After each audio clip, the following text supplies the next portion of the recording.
Ok, donc bonjour tout le monde. Donc je réponds au nom de Moussa Koulibaly, je suis le coordinateur national du PRAF de Mali. Ok, merci. Donc l'objet de la rencontre de ce matin, il s'agit vraiment de tenir le comité de pilotage. Le comité de pilotage, c'est l'organe national en charge de valider toutes les activités qui ont été planifiées par le projet et éventuellement valider le bilan en cas des activités réalisées.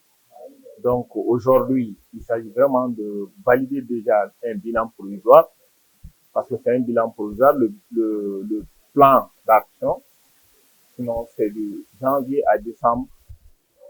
Et aujourd'hui, on est en novembre, donc on a un bilan jusqu'au 31 octobre. Donc déjà, c'est un bilan partiel.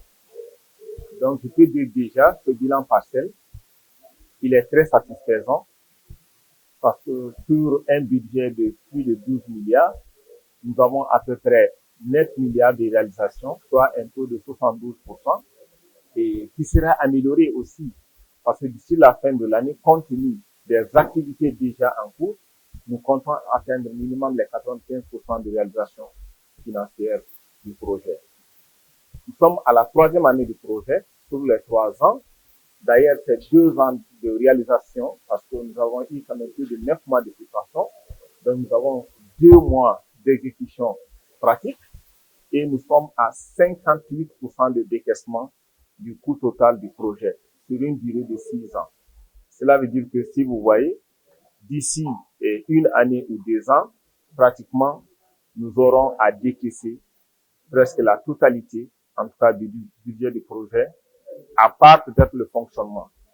Je voudrais rappeler que la 4e session ordinaire du comité de pilotage du projet tenue en novembre 2023 a approuvé le PTBA 2024 du projet.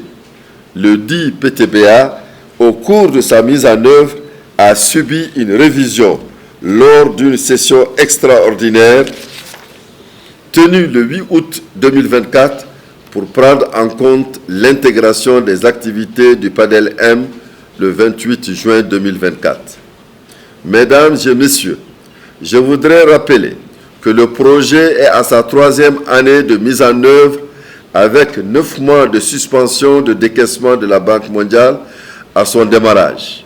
Sur la base des résultats obtenus à ce jour, la mise en œuvre du PRAPS 2 Mali évolue de manière satisfaisante vers la réalisation de son objectif de développement.